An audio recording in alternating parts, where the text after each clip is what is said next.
Welcome back to the channel, and today I'm going to be testing Grand Theft Auto 5, the Legacy Edition. There's now an Enhanced Edition and Legacy Edition. With the Enhanced Edition has the PS5 upgrades.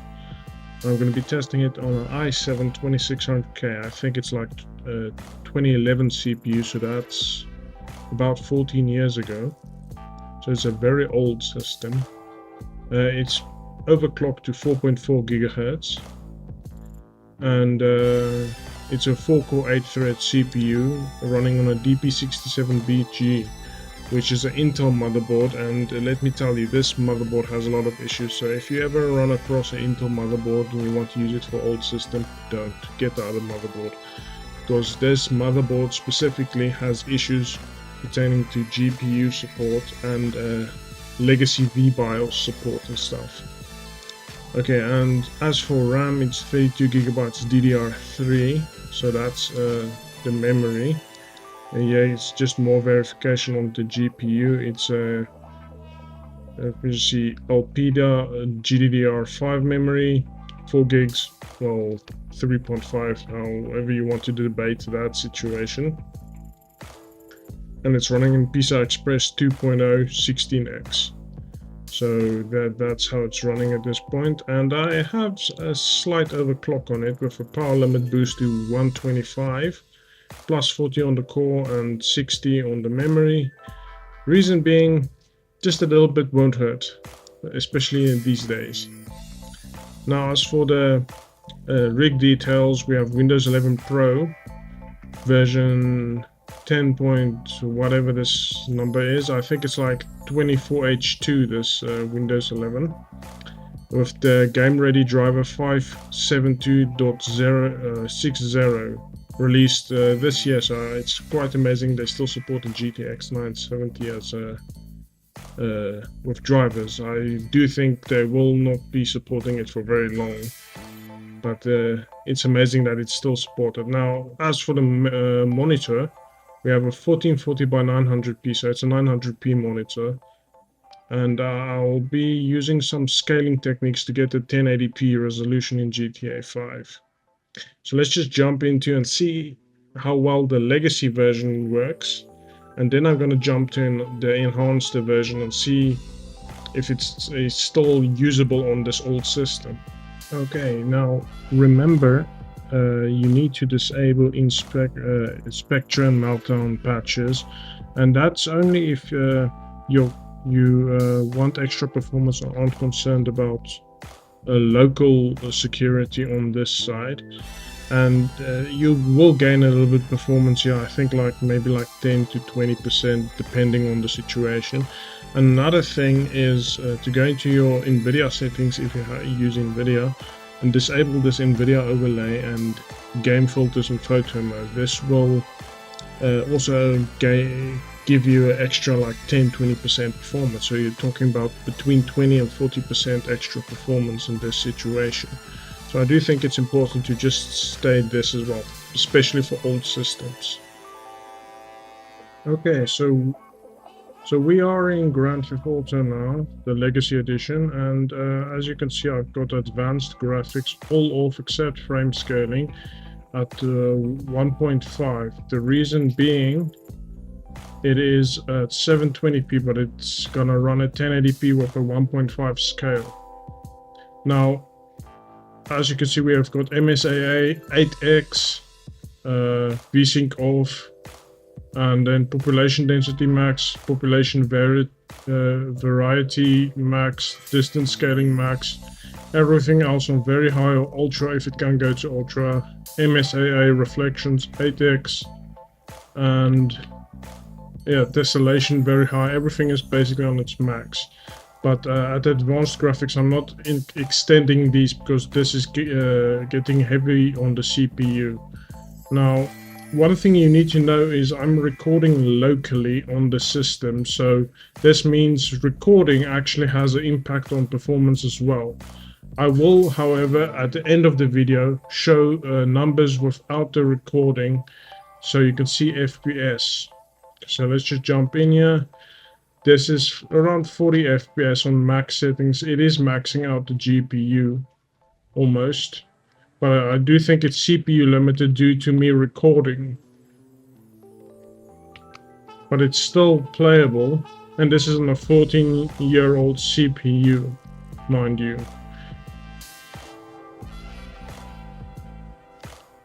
And let's just get some averages as well. Whoops. And it is indeed maxing out the CPU quite a lot because of the recording as well. Usually when I don't record stuff, it would get a little bit higher FPS, like maybe like 20 FPS more.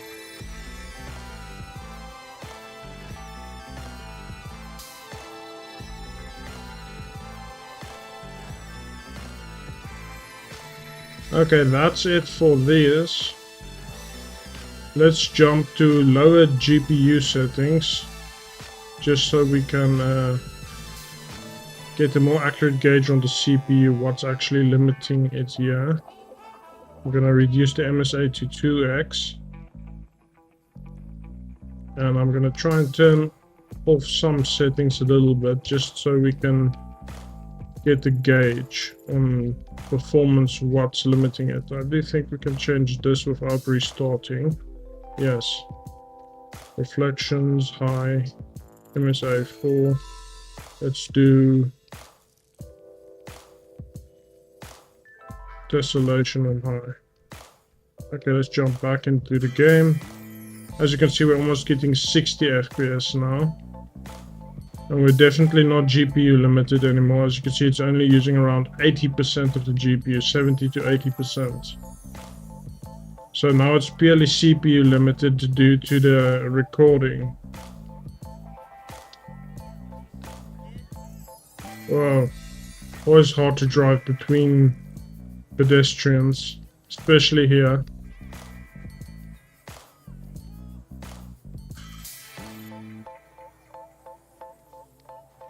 Oops.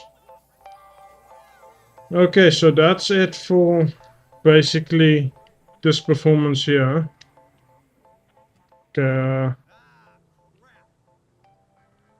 I'm gonna jump onto online for the legacy version as well. Okay, here we are in GTA Online. And like I said before, we're still CPU limited in this case because of the recording. But as you can see, it's also still playable on this 14-year-old CPU, i7-2600K. However, you'll need to overclock it a little bit. And it is using quite a bunch of, quite a lot of RAM, I'd say, like 13 gigs. There's nothing else open on the computer except the game and the recording software. Almost crashed again. It performs quite similarly to the story mode, but this is still because of the CPU bottleneck in this case, because as you can see the GPU is only utilized 70%. And now the issue here is actually when playing the game without recording, the CPU, the GTA Online will be more CPU limited than the story mode. The story mode should get around 80 to 90 FPS, whereas the online mode gets around 50 to 60 FPS. So there's a CPU drop. I'll have the accurate numbers showcased right now. Okay, so here's the benchmark without the software recording. So this will be increased performance for story mode and GTA Online. So we have the story mode benchmark. Now in the story mode, the GPU usage always were above 90%. It seems the CPU has no bottleneck or only a slight bottleneck there. So the average frame rate is 81.5 FPS, the minimum frame rate is 66.1 and maximum frame rate 105. As for the 1% low frame rates, 60 FPS and 0.1% lows of 55 FPS. Now for GTA Online, here we have 80 to 90% usage on the GPU, so there is definitely a CPU bottleneck. And the average frame rate is almost 62 at 61.2 FPS, and the 1% low frame rate is 44 FPS, and the 0.1% lows are 38 or 39 FPS, you could say.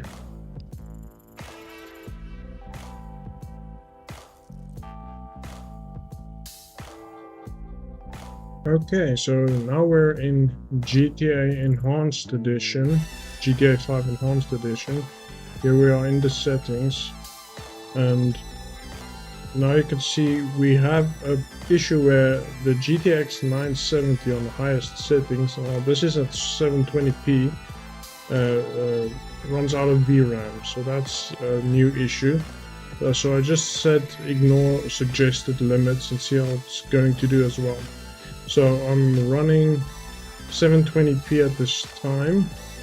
In video reflex, everything is off. I can't do ray tracing because there's no ray tracing support for this old card, obviously. Now, anti-aliasing is TAA, and basically everything is on max settings, very high. Anastrophic filtering is 16x. Particle quality, okay, this one can go high or whatever, but I'm gonna leave it at normal because otherwise I need to restart the game and it's just one effect. Well, tessellation very high, water quality ultra, grass quality ultra, which is nice about what is nice about GTA 5 Enhanced Edition is most of these settings, if you change them, you don't need to restart the game, so that's pretty cool. But I found that changing particle quality, I think, makes you want to restart a game again. So as you can see, lighting, we have ultra, reflection quality ultra, shadow quality very high, can't go higher than very high. Soft shadows softest, long shadows off. I didn't do any of the long shadows and scaling stuff like the previous Legacy Edition, where it is in the advanced drop-down settings. Extended shadow distance, like you see, it's not extended. And yeah, ambient occlusion is SSD. I don't know what technology that is. The first time I've seen this, I'm usually see HBAO. But I set it on that. I don't think it is a major difference, but hey.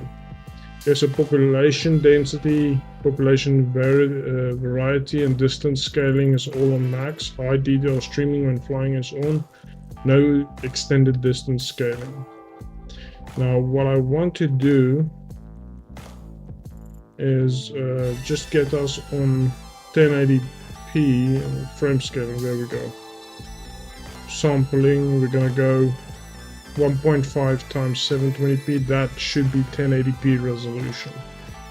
So we are running out of VRAM here by a gig almost. So let's just jump and see if there's any big stutters and stuff. Now this is still, it is recording on the system itself, so it still has a performance impact. This is now the Enhanced Edition. There's a lot of stuff they added. One thing I noticed with the updated graphics is the textures are slightly higher quality. Now, it's not obviously on the onset, but if you look closely, you'll find that the textures are high quality. What I'm wondering is, do the buildings have indoor view? Okay, there's no indoor viewing, like in what you've seen in like GTA San Andreas. Let me just see if there's any other places I can look for it. Doesn't seem to be here. But hey, it's still playable. It's stuttering a lot more, but I'll have accurate numbers and I'll tell you later on if it actually stutters while not recording, because it's actually impressive to have this game still playable on a 14-year-old CPU with a, I think it's like 11 or 12-year-old graphics card at this point. And it's recording. That's what's making it crazy. And this is 1080p resolution as well. So it's recording while playing the game as well. So that's pretty impressive. But it feels a little bit stuttery. But I'll report back with the accurate numbers when not recording. And I'll tell you if it also stutters at that point. Okay, that's it for the story mode. Now here we are on GTA Online in the Enhanced Edition. And still playable, it seems. However, I do think this side of things are going to have a lot more CPU performance impact, especially if you increase like the distance scaling and everything like that. But it's still playable, crazily enough, on an i7 2600K as well as a GTX 970. Now, you can also see that the GPU is being utilized more, even though there is a CPU bottleneck, so that's one thing to note as well. But I'll drop into I'll get the accurate numbers right now, and then we'll see how it actually performs and if the CPU is also still bottlenecking this amount without recording. But it does seem okay enough to play. Even if you want to record like footage, yes, it drops quite low, but I mean, what do you expect? This thing is like 14 years old. Which in itself is crazy that it's still actually playing. Okay, now it's dropping below 30, 29, 28. So I'll report back with the numbers and we'll see. Okay, so this is the GTA Enhanced Edition, not the Legacy Edition. Benchmarks without software recording, so this will help with the performance, obviously. So it seems that there's still a CPU bottleneck with the story mode, but not as much. So it's in the high 80s to 90s in usage on the GPU side, with the average frame rate being 70.3 and the 1% lows of 32 and 0.1% lows of 15 FPS. 1% lows are 32, almost 33. Now, what I could say is it's still stuttery, but it's less stuttery than when recording. So it's not too bad, it's still playable, you can use it. However, it's more stuttery than the Legacy Edition, in my opinion. Now, as for the online experience, there's definitely a CPU bottleneck with the GPU usage usually in around 70s to 80s. You might have some scenarios where it goes up to 90, but mostly in the 70s. And this is with the i7 2600K and the GTX 970. Now, the average frame rate was 54.8 FPS, and the 1% lows were 29.9 and the 0.1% lows were 16 FPS. So definitely it's the CPU is even holding back such an old GPU in this scenario. However, it's still in playable territory considering we're running at high settings on 14-year-old and 12-year-old hardware. So this is definitely still a very good experience, all things considered. Okay, so now I'm back in GTA Enhanced, the GTA 5 Enhanced Edition, and I reduced some of these graphics. As you can see, we are using FSR quality on 720p. Yes, that's very low. I'm purely looking for CPU performance here. With let's just see, we have everything on normal. There's a few settings that I added to be a little bit more higher, like shadow quality, reflection, and grass. I think that's it.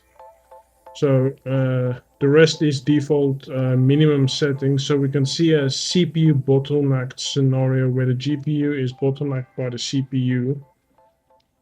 And let's just look at performance. Now this is still a recording, so as you can see, we're getting into the 60s. We are getting into the 60s here, dropping to 50s. Now this is whilst recording. I'll have accurate numbers yet again at the end of this. where I test without recording and get some performance metrics here.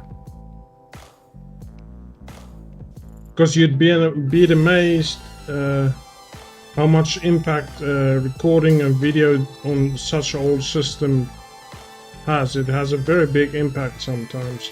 The stuttering is quite bad whilst recording, but I'll report back if it's bad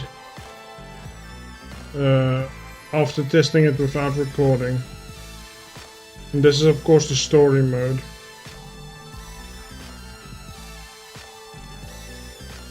Okay, let's just jump into testing then, shall we? See you in a flash. Okay, so I tested the enhanced edition without recording, of course. On low settings, basically, I showed you all the settings, and CPU utilization seems better compared to the Legacy edition. What I mean by that is it's actually using more of the CPU to get the frame rate and whatever. So what I mean by that is if you look back in GTA Legacy edition, usually the i7 couldn't hit above like 70%, maybe like 70-75% usage. Now I'm not saying usage of CPU impacts the performance as much, but it seems to be a little bit more multi-threaded in my opinion. Now it still stutters, however it stutters not as much as when recording, but the 1% lows are definitely worse than the Legacy edition. If you look at the Legacy edition, we got in GTA story mode we got like 1% lows of 60, where in the enhanced edition my 1% lows are in the 30s, so it's literally like a 20 to 25, maybe 30 FPS drop. Now the average frame rate was 81.5 FPS, so it can still get the average FPS as high as the Legacy edition. However, it's 1% lows of 35 and 0.1% lows of 12 shows that it stutters more, definitely. So it's still playable in my opinion, but you're gonna see there's a little bit more stutter. Now, there's maybe some settings you could tune to get less stutter, or maybe just lock the FPS to 60 FPS and it would be less stuttering. However, hey, this is 14-year-old hardware we're talking about, and this is a PS5 enhanced edition game. So you can't complain that it still works, and you're still able to use the Legacy edition as well. So if the stuttering annoys you too much, you can just go back to the Legacy edition, or you can enjoy both editions however you want. Well, thank you for watching this video, and let me know what other games I should test. Maybe like Spider-Man 2 next. I'll try and test Spider-Man 2 on this old hardware. I know it has AVX2 requirements, but there's a workaround for that, so I'm gonna check that out. Well, thank you for watching this video, and remember to like, comment and subscribe, and I'll see you in the next one. Goodbye.